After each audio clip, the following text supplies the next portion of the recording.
What we are going to discuss, how Buddhism came to Tibet, how it took its roots in Tibet itself, has a lot of bearings, applications with that of American situation as well. That I would like to give you a general picture, the similarity between pre-Buddhist Tibet and pre-Buddhist America, which is magnificently similar, to say the least.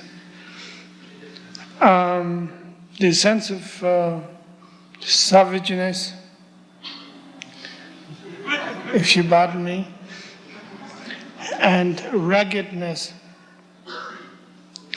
and also sense of some sense of uncultured in a very delicate way. There's a lot of similars between that of pre-Buddhist Tibet, which was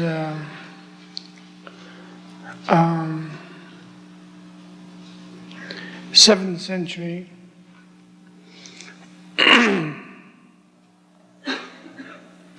and pre-Buddhist America, which is, I suppose we could say,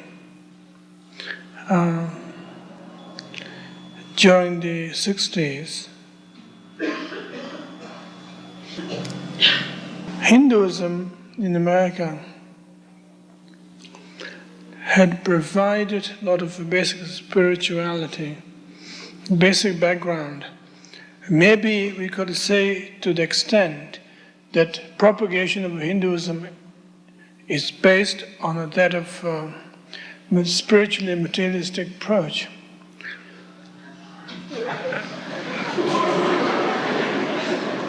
Up to this level,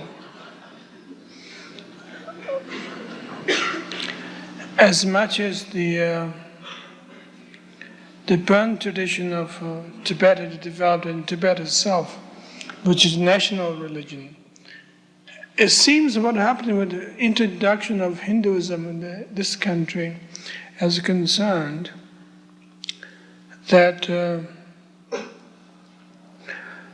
the introduction of Hinduism or introducing of Hinduism in the American spiritual world has taken its own shape, and it's become almost accepted national religion as much as Native American Indian approach.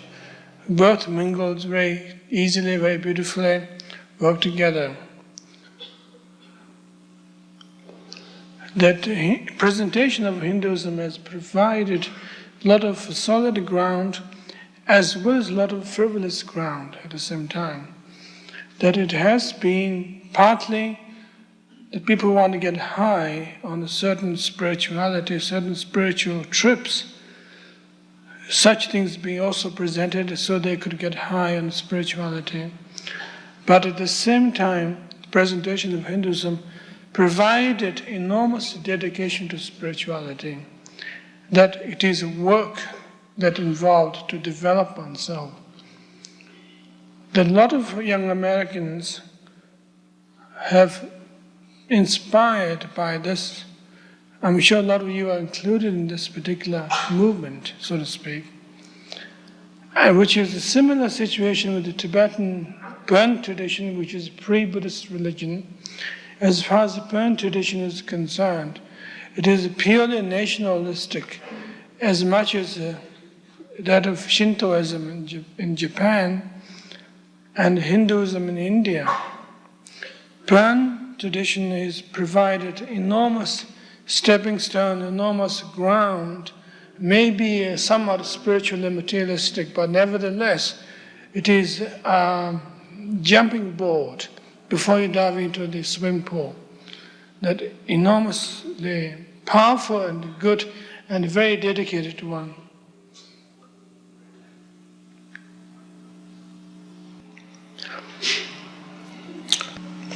Pran tradition has some similarity with that of Vajrayana Buddhism, Tantric Buddhism. Some similarities, some situations like that.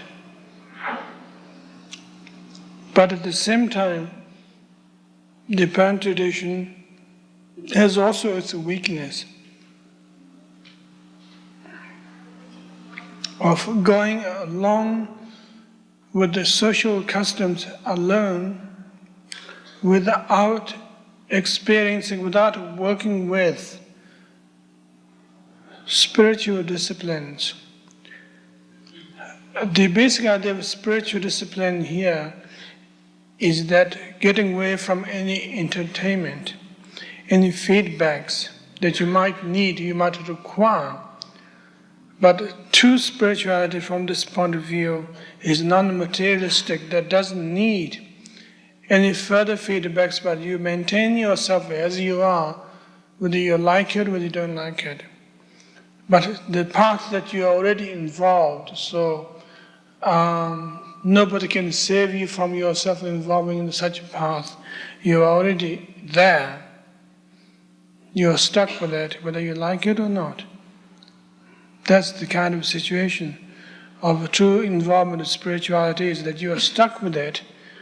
Because you're stuck with it, you can't unstuck yourself from that. Then one usually gives in and try to make one's best, try to make it at home as much as you can.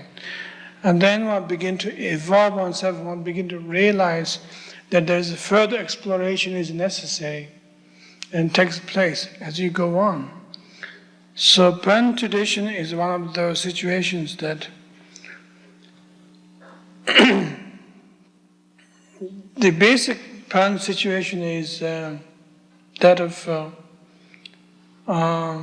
theistic tradition that is developed in Tibet, theistic tradition. And such a theistic tradition is very much close to such as like the American Indian tradition. It is largely based on working with the nature. Basic setup of things as they are. Mountains and rivers and the trees and the seasons, basically. In the Pran tradition, there's what's called Yeshin. Ye means primordial, Shin means spirit or friend, which is a primeval divine being. It's almost the level of Jehovah, that he who created the world, he who preserved the world, he who related with this particular world, and nourished and helped his people. And that's one of the situations. Yeshen. And from that situation, that there were what's known as 8 gods of creator of the world, that every god that he created out of this Yeshen is a manifestation of this one particular god. And one is the maker of the air, one is the maker of the fire, of the earth, water, human beings, and everything. The basic practice in the Pran tradition is a sense of electric power, that whenever you rub or touch yourself with this basic power that exists within the universe and mankind, working together, that there is some explosion that takes place constantly all the time, through the medium of all kinds of rituals that might involve, such as the primordial or the way of relating with such Pran gods as concerned, is similar you find in the American Indian tradition, which is that communicating through burning cedar needles, juniper leaves. And the fire burns and the smoke begins to communicate with the heaven. The smoke goes up, so the gods will ride down with the smoke and communicate with you. Invocation is made in that way, that working with the energy of fire, which creates a sense of openness, at the same time sense of welcoming gesture, and purification situations are already provided, so you work that level, which is the Pern tradition of making a friend with your God. That you have a basic God, and then you have also the God that you connect with the locality. It is precisely in the same way like how we relate with our president and mayors and governors of particular states. If you made a relationship with your local authorities, connect with where you are, then via connection, good connection with the local authorities, you are making also a connection with the greater authorities at the same time. One of the interesting things that Buddhist tradition is subtracted from that, or taken out of that particular tradition, is that the question of communication with one's own energy. Of course, Buddhism, is being a non-theistic tradition, does not have any ideas or concept of creator of a world, Godhead or Godhood, whatever, at all. That the Buddhism simply presents its case of such power as being state of being that you have related with yourself, with your environment, through the inheritance of karmic coincidence, karmic situations alone. Somehow that very interestingly, that Pern tradition of such power-oriented that you can manipulate your God, your deities, and so forth, and Buddhist tradition of still working with the spiritual regeneration of power, had somehow mingled together in such a situation. And I think if we look into those points, it is not at all materialistic.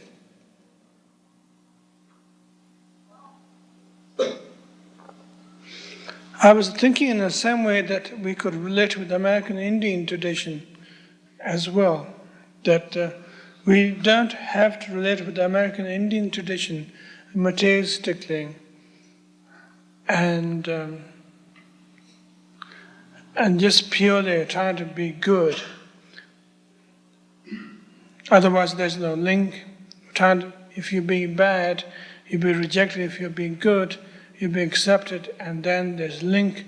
It becomes very complicated, very subtle, and almost unacceptable to human interest or basic interest of a human being, which is this point we could say quite clearly is the Buddha nature that is taking place within our state of being.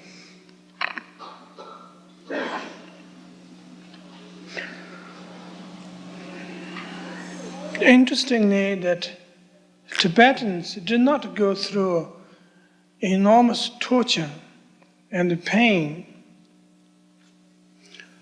that their new discipline that had been presented to them as Buddhism, a non-theistic tradition,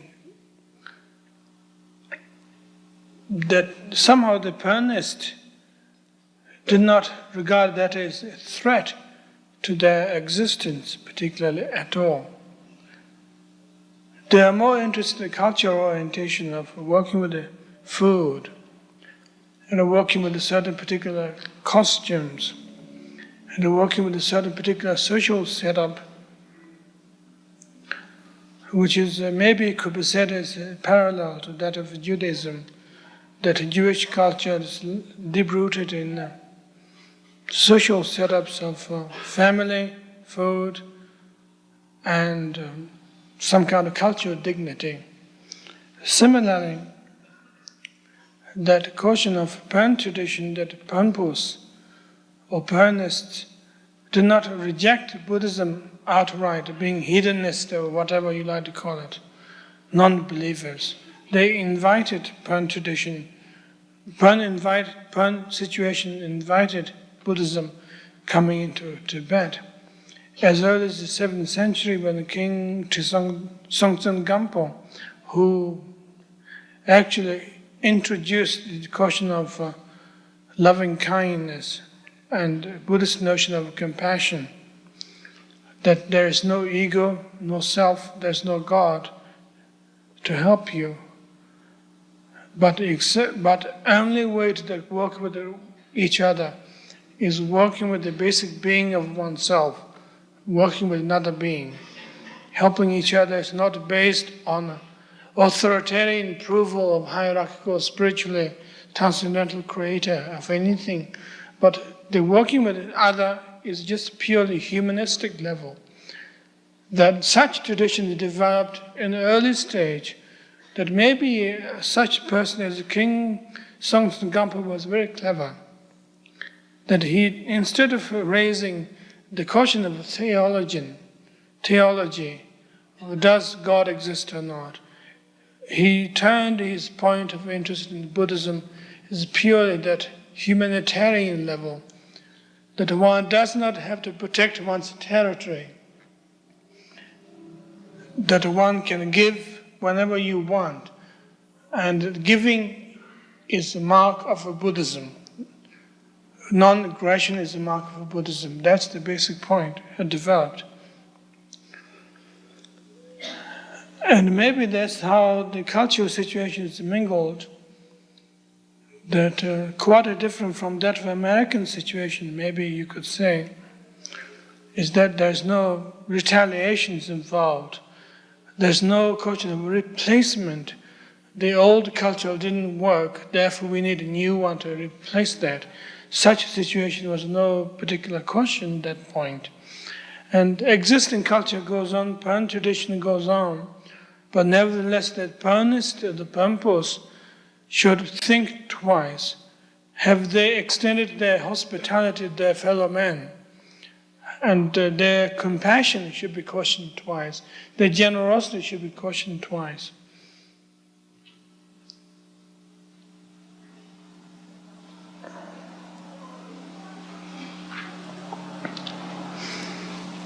As we go on with this particular development, Buddhism takes place in Tibet. That there is also further development of a grandchild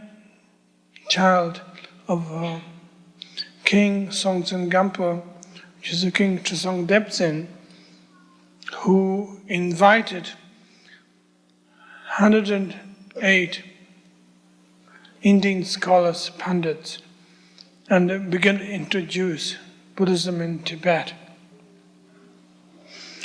By following the example that the writings of the king, his grandfather has left a message to his lineage of kings that they should work on propagating Buddhism into this country, bringing the message of Buddhist version of compassion, Buddhist style of compassion, which is much more compassionate than any of the theistic traditions might bring their version of compassion, which is so patronizing, so self-oriented, which is not so good.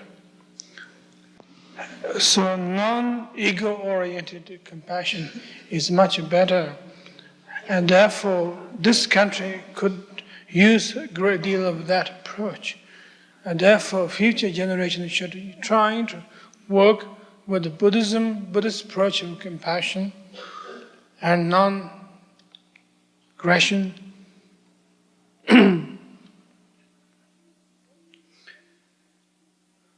That first introduction of introducing Buddhism to Tibet is to create a group of scholars that Tibetans should learn Sanskrit and the Indian language, spoken Indian language, dialects of all kinds. And they should train in a certain language they could speak Sanskrit as well as their local dialect. And they should go out to India with the sponsorship of the king of Tibet. That they should go out to India and talk to certain particular pundits, scholars, teachers. So each person who has a job to do is delegated to which pundits to talk to, which scholars to talk to. By the way, when we talk about scholars, in this case, Indian pundits or Buddhist pundits, we are not purely talking about a professor level, somebody who is purely involved with the theology and the philosophy, very dry and uninteresting way. But those are also great practitioners at the same time. They are meditation masters as well as they are great scholars at the same time. And as a Tibetan term, what we call Ke, Drup, Ke, Kepa, which means wise, Drup means enlightened. So they're both wise as well as wise in the sense of learned, and they're also at the same time enlightened person as well. So that's the basic point.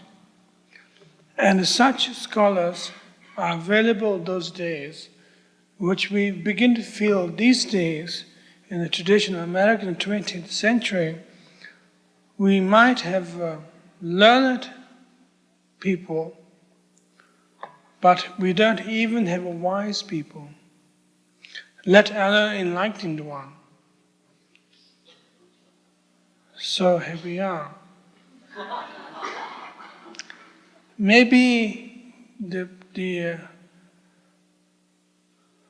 project of Naropa Institute that we could manufacture or bring about learned, wise, enlightened people.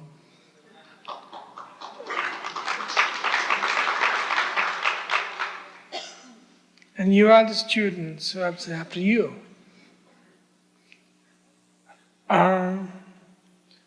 Such a situation in Tibet had evolved itself as we went on.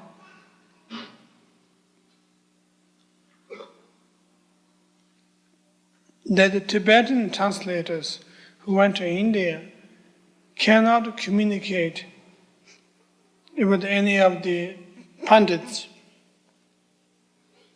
unless they have some feeling about the truth or the doctrine or the teaching.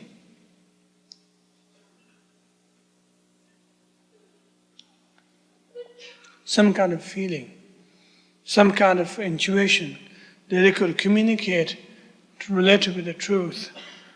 Although the truth may be spoken in the form of dialogue, logic, whatever it may be, but still it becomes problematic. So the question is how to educate Tibetans into Buddhism is a big point, a very big point. As much as we are talking about how to educate Americans into Buddhism. It doesn't matter whether it is what particular version of Buddhism, what particular style of Buddhism, but a basic Buddhism. That's what the Tibetans are interested in, that point. Just bring Buddhism into this country. We are interested in bringing Buddhism into this country, which is called Tibet. The question of bringing Buddhism into Tibet, there's a lot of problems and chaos. You have to train lots of people to learn the language, Indian language, namely Sanskrit. And also you need a lot of people committed into the doctrine so that they could become monks and nuns to give up their home environment, which is unknown to Pan tradition. And the Pan tradition is that goes along with the family situation, rather than become celibate or become monks and nuns and such. There's a lot of uncertainties involved with that. The question that was that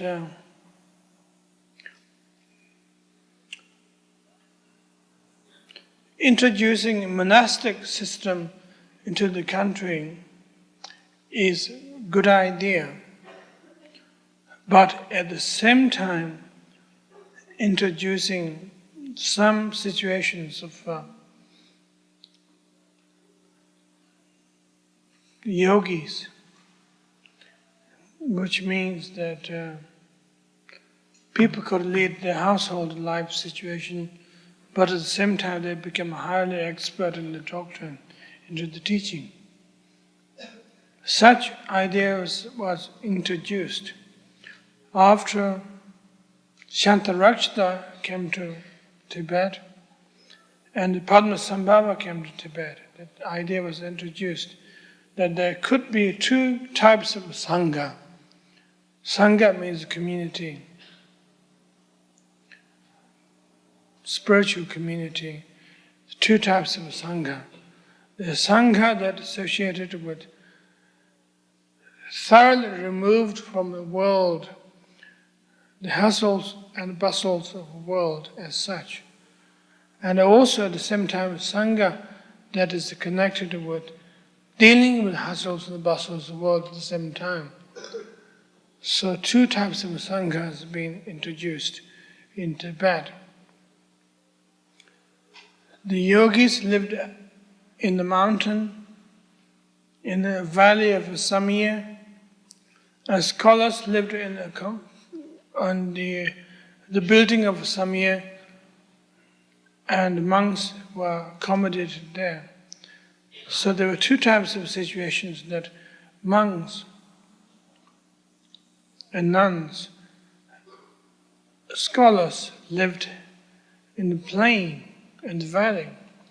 The yogis lived up in the rocks, mountains and caves. That was the first introduction of Buddhism in Tibet. Completely, we could say that this is threefold yana situation. That's the Hinayana of lesser vehicle, of just basic discipline, and the Mahayana's benevolent activities of Bodhisattva's compassion, and the Vajrayana's mystical, esoteric Buddhism. So threefold yanas, threefold doctrines could be practiced by those type of people. So the question what we are discussing here is also how we could present Buddhism in this country, how we could work, not only present, how we could adapt ourselves into a situation. And I think every one of those situations are highly applicable to all of us. With some kind of Buddhist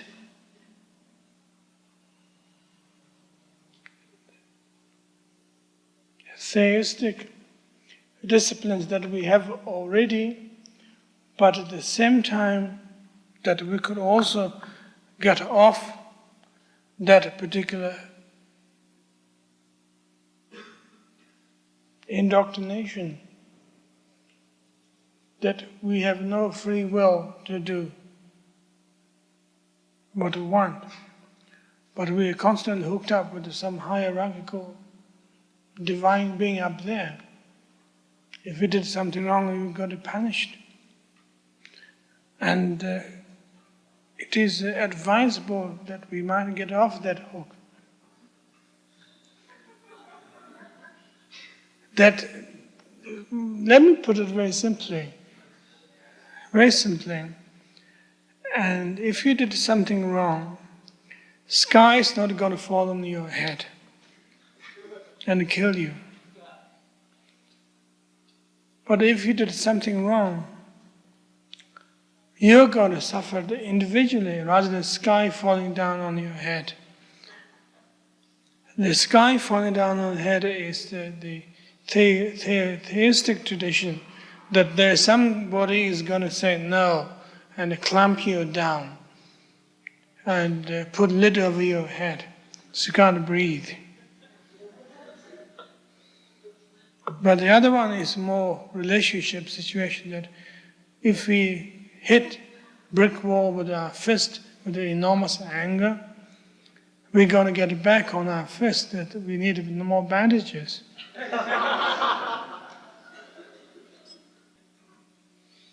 And also we might learn the message that we shouldn't do that in the future, because we know the consequence of that, which is basically a karmic situation of when you put something in, you're going to get it back that way at the same time. So that's the basic point that we're trying to work with, is basically that Buddhism as presented by Lord Buddha himself, that we are not working on a level of trying to reach godhood. As far as the Buddhism is concerned, actually, that the Buddha says quite plainly, nobody created anybody. The creator doesn't exist. That's why Buddhism is known for its extraordinary power and beauty of a non-theistic style of spirituality, which is extremely revolutionary. That Buddhism works in a way, or talks and believes and practices in a way that any theistic approach is still extension of one's ego. That you miss your granddad or great-granddad. Therefore, we try to create a greater cosmic daddy.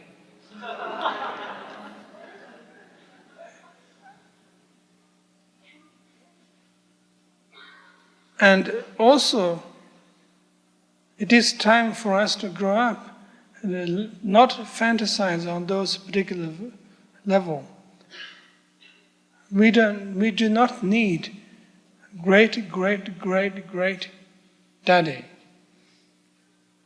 but we could do it ourselves. And often Buddhism has been criticized by being so selfish, self-oriented, maybe quite rightly so. But the approach here is that not so much to become self-oriented experience as such, but it is more that in order to be tidy and clean to live in this world, that we should not be a nuisance to the rest of the world. That it's not a question whether self exists or not, but we shouldn't make a nuisance of the rest of the world. Less garbage is always preferable. We could say this particular approach is the approach of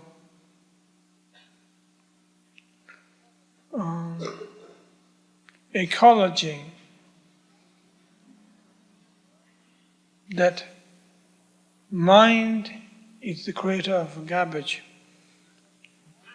So if we could clean up from the starting point, if our approach could be more clean, and we don't leave anything behind, we could work what we have, then there will be less garbage psychologically, and also physically. Obviously there's got to be less garbage, because we are paying attention to every one situation that we are involved. So that seems to be the basic point. And again, I would like to come back to the question that we raised last time, which is the spiritual materialism. I would like you to have a further understanding of that. The spiritual materialism is that of garbage.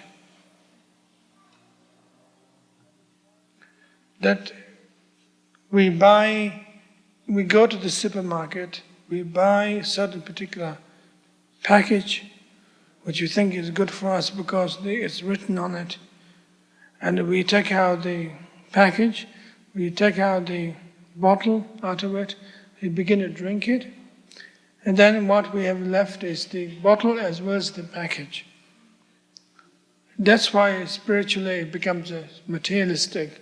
Not only that it's bad for you, but also you create a side effect that you're left with lots of junk behind the whole thing.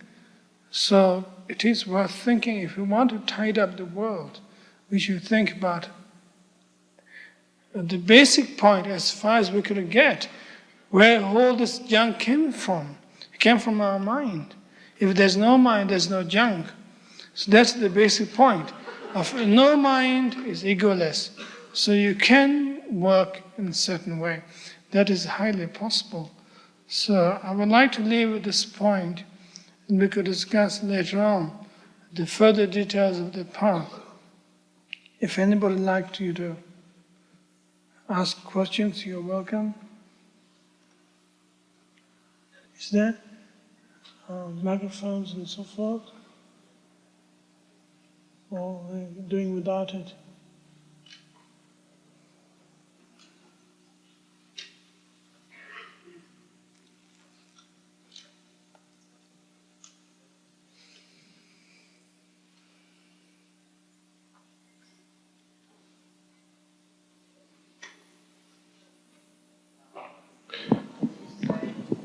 You know there's no God. I've heard lots of... Excuse me? Can you say that again? Yeah. Can you say how you know there's no God? How what? How you know that there's no God from your experience. How? How you know that there's no God. Yeah, and your experience. From your experience, can you say how you know that there is no? Well, I suppose you could say that if you've been told there is a God, obviously there is God. But at the same time, if you haven't been told there is such thing as a God, and you don't confront with it, and the world has existed in its own way, that a God does exist, there's a very subtle point we could talk about, is if you're thinking God as the old man with the beard, or whether you're thinking God as a concept or power that exists within the universe.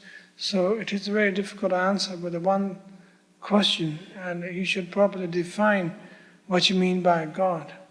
Yeah, I'm not saying that I have a definition. I've just heard and read so many people that were said to have been enlightened or whatever that said, you know, there is God and worship God, and you say there's no God, and Well, in my own experiences, I can see there's enlightenment, because that's personal experience, and that's also cosmic experience at the same time. But if I have to identify myself that I belong to somebody else, apart from my mama and dada, I can't think anybody.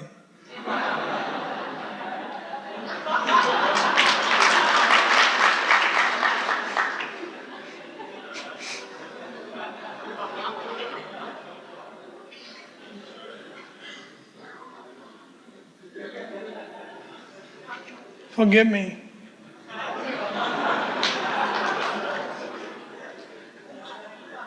The American poet Gary Snyder has suggested that if Buddhism develops in North America and it stays in North America, that'll be a mixture of Asiatic forms and North American Indian ritual and practice.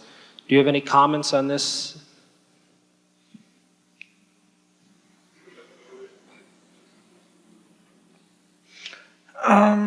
I think the question is what we're doing here is more of a sociological kind of study instead of a Buddhist path class. But it doesn't really matter. I love it.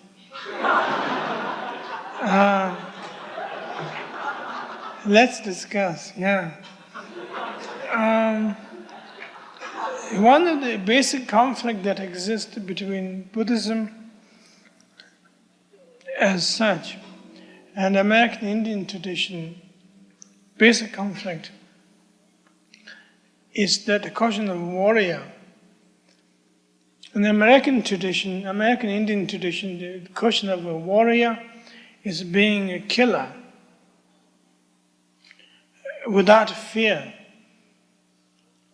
But in the Buddhist tradition, we could talk about you could be a killer without killing, but without fear at the same time. And that's the basic conflict that exists, that destroying life, killing somebody, is not regarded as an expression of fearlessness. It is expresses as a symbol of fearful. Therefore, you get rid of that thing, like stepping on the rattlesnake or killing mosquitoes. And that is not regarded as a warrior activity particularly. I think apart from that, it is the rest of the philosophy follows very smoothly, as much as that Buddhism related with the Pan tradition very smoothly at the same time. In fact, American Indian tradition is identical with the Pan tradition of Tibet, identical, and adapted itself, included local deities, local inhabitants, good people who are there. Maybe sometimes they're fearful, eccentric. Whatever they abide in the midst of mountains and streams and lakes, they're accepted. They're regarded as a substantial person. And it's not the question of that modernistic people would think, I don't believe in the ghost, or I don't believe in the spirits. But the Buddhists acknowledged those things at the same time, in a very sensible way, if I may say so, which is a very biased statement. But I think the Buddhists are very sensible and very wise.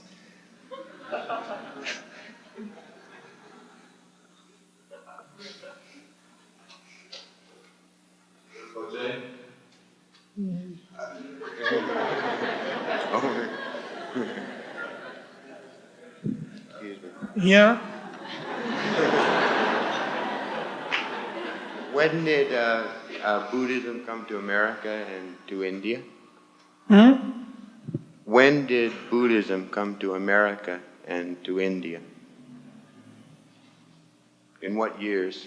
When did the Buddhism come to America? Yes, and to India. As well. I think Buddhism came to America in the early 60s. In the 60s, in the last 10 years, 10, 15 years. I think it evolved, it's kicked around its ideas, and somehow, largely, the response of Alan Watts and Ginsberg and people like that have involved what was known as the beatnik generation. Such generation has provided and presented true Buddhism in some way, but on the other hand, their eccentricity, their personality got in the way. It becomes materialistic in some sense. But their presentation was very good. They have love and faith and trust in the doctrine or the teaching. But at the same time, their love for their own personality got in the way. Then Buddhism was presented to America somewhat truly, at the same time, materialistically, which distorted a little bit. Like, somebody presents you with aspirin would cure your headache, but at the same time you can get off on it. And that's the question, Also, how long has Buddhism been in India, in the Orient? In what? In India.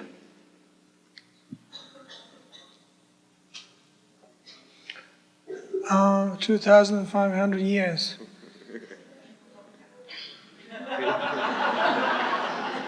I remember, no.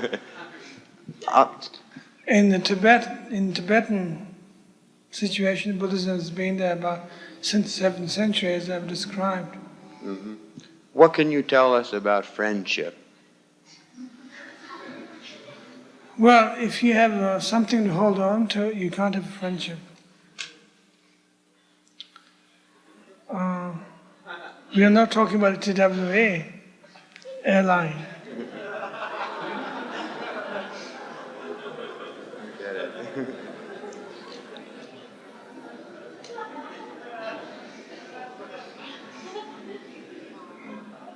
Also, one last question. Yeah?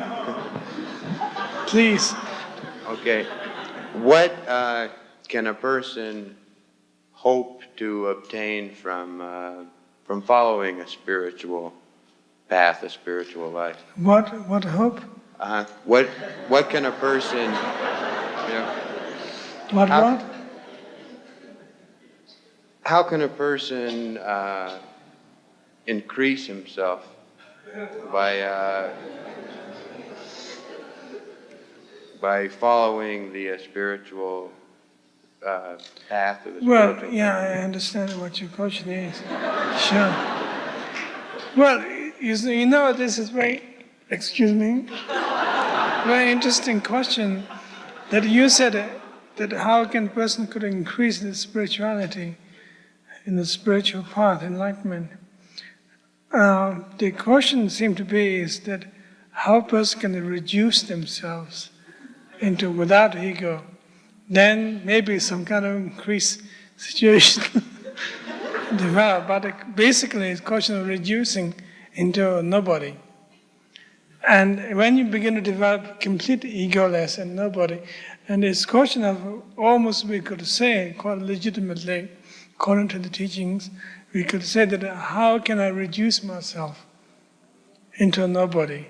And then that level, whole thing becomes a macrocosm, and a macrocosm that everything's become the same.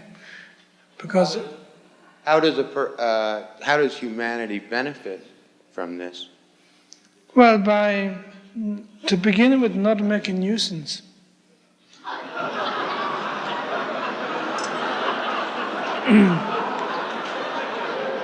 And beyond that, quite possibly, that somebody pick up your style of that you didn't make a nuisance, and they begin to pick up your style, and they also begin to not make a nuisance to the society, and your approach grows, develops, and then they become useful rather than only not making a nuisance. And once first step is not making a nuisance, and then you become useful to everybody, to help them. So if you want to become helpful to somebody, first step is you have to become a less nuisance. Good luck.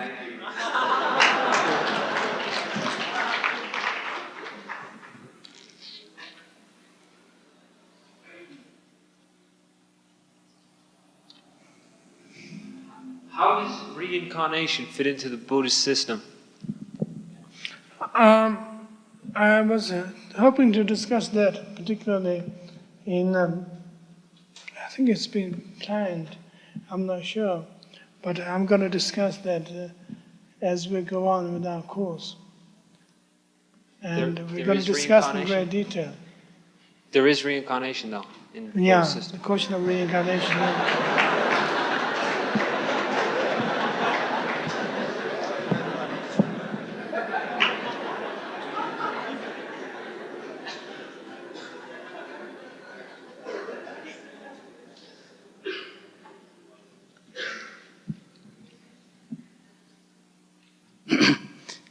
Rinpoche, you pointed out some problems that exist within the theistic religions, and rightly so, and these are problems that are recognized as problems within the theistic disciplines. Within what? The problems that you pointed out are also seen as problems by the theistic religions themselves. That of a personal God, for instance, is rejected by most of the theistic religions, anthropomorphic God. And you pointed out that Buddhism has a lot to offer these religions. Do you think that any of the theistic religions have anything in turn to offer to Buddhism? I'm glad you asked that question. Well, let us work out and think about it. I think there is a lot of things that Buddhism need offer from the theistic tradition. Largely, that notion that Buddhism has developed the notion of egolessness, which comes from the teachings that was presented to Buddhism on a theistic level, that you don't exist, but there is room to expand yourself, that there is room to give in. We could quite safely say the notion of anitya, egolessness, maybe it came from the notion of notion of theistic suggestions that had been presented to them, that you give up yourself. But then again, Buddhists questioned twice, to whom I'm giving this in? And they realized that nobody's they're giving into. So then egolessness became a complete circle of complete non-existence, that you don't have ego at all, you don't even give ego to somebody. Surrender is self-surrendering, and that situation is developed. And of course, there is superficial theistic traditions developed within the Buddhist tradition itself, which is such as like in tantric practice, you have mandalas, the deities of all kinds that are developed, seemingly external God and goddesses of all kinds in a peaceful and wrathful form, which I hope we could discuss later on in the end of the course. You should stick with us. That question is another matter, but it is seemingly taking the notion of theistic style or approach of a similar kind of necessary presentation, but at the same time the heart or the basic approach is being completely different. So there's all kinds of things like that, which is interwoven with the whole thing. It's like cultural situations and the situations with the relationship with oneself and the other, and everything become very much related with the relationship of God, human being, creator of the creation, and constantly involved. And the very idea of Buddhist doctrine of Hinayana and Mahayana approach that are working with sentient beings, the word they choose to use sentient beings rather than the creatures, a question of that they are not created by one particular entity, but they are part of the whole. Well, there are a lot of rooms to kick around this idea, and I'll be glad if you like to, for the sake of the rest of the class and yourself, that if you can come up with some questions that we could discuss upon, that would be good.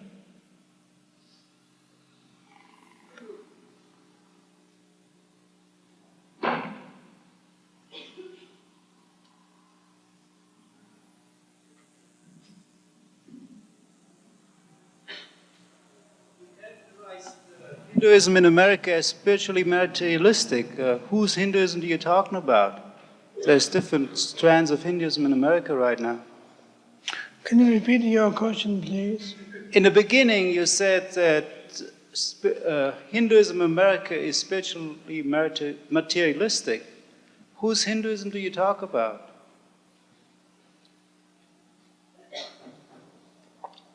I apologize if I offended you.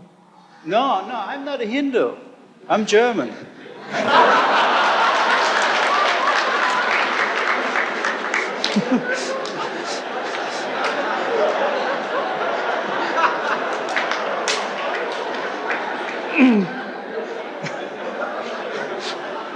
Well, I can see you're not Hindu, but you might be at heart.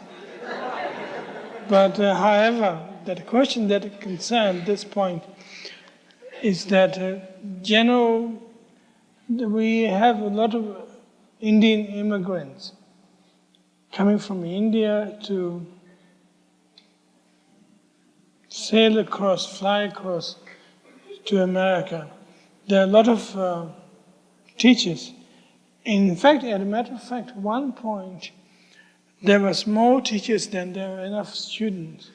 There are a lot of immigrant gurus had arrived and taught, And what they had to say is good, but at the same time, they would like to make success into this country, become some kind of leadership, or whatever it may be. And because of such purposes becoming so bizarre, if I may say so, that the process becomes also bizarre at the same time. The approach is becoming bizarre, the process becomes bizarre. And we have one particular person who actually succeed in this approach and may developed its goal successfully, publicly, powerfully, is Maharishi Mahesh.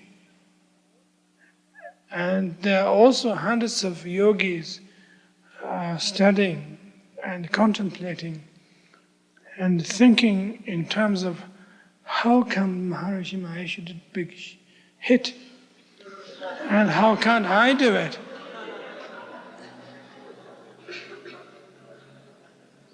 You see, India is full of charlatans and gurus. And so many people want to come out in the United States of America, make lots of dollars. And also openness of all kinds. Some of the attitude and approach is very valid. They would like to help very fundamentally work with us in the spiritual scene. But on the other hand, a lot of them are the borderline cases of all kinds, put it very mildly.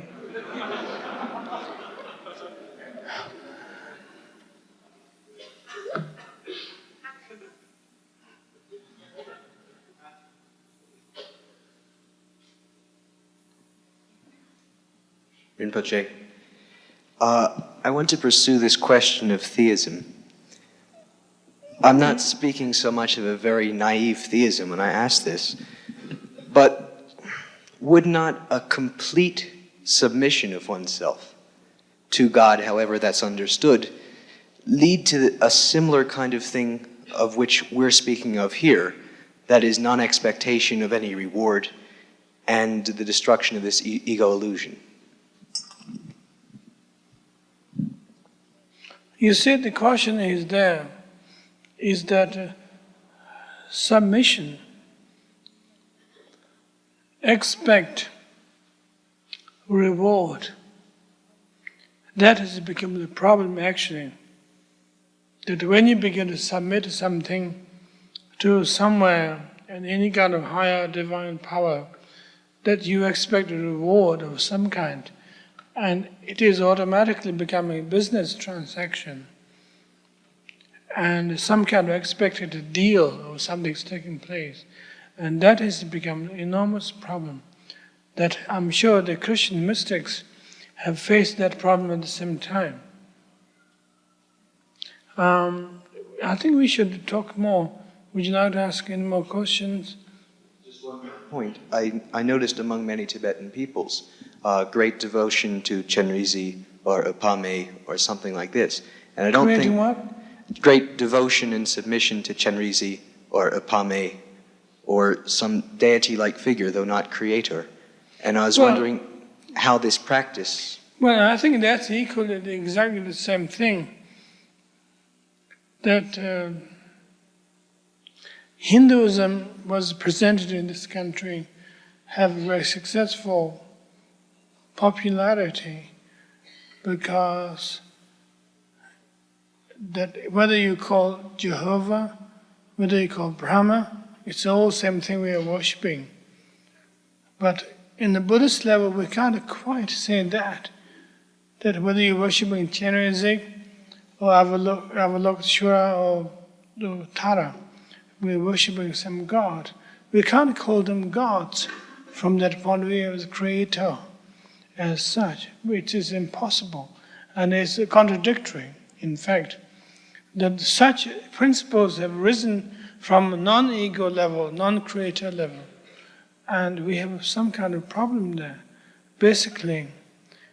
And I think the question there is that any meditation practice that is involved, person should have non-ego practice before they visualize, which should be described in the text with the Subhava mantra. You say Om Subhava Shuddha Sarva Dharma Subhava Shuddhavaham, which means that the entities doesn't exist. So therefore I don't exist. So therefore my projections doesn't exist. So that cleans out the whole thing. So visualization is purely formed out of non-visualization principle as such. You visualize, then you dissolve visualization with also Swabhava mantra at the same time.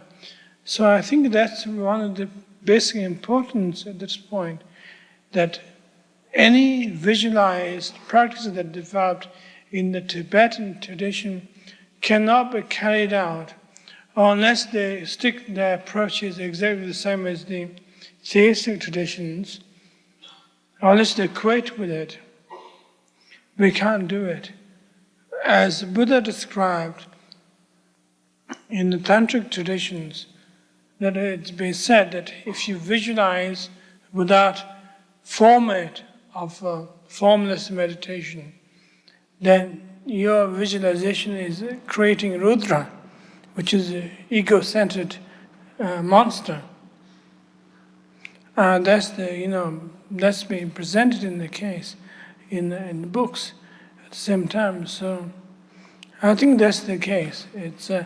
It is possible to visualize, but at the same time one has to also learn how to make that it is not harmful to you to build your ego, but in fact the visualization becomes ego-less, so to speak.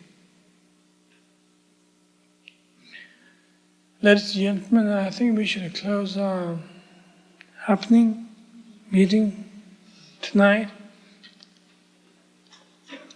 There are a few announcements that need to be made, and one of them is that hopefully somebody will let you know the times of sitting practice that involved here. And I would like you to take part with your discretion. Sitting practice have been set up and take part in the sitting practice of meditation. Just to slow down yourself and to take part more in egoless, maybe. And maybe sometimes it is confusing and disheartening, whatever. But sitting practice and trying to be in certain particular time, sit with the rest of your fellowship who take part in the Naropa Institute would be very helpful.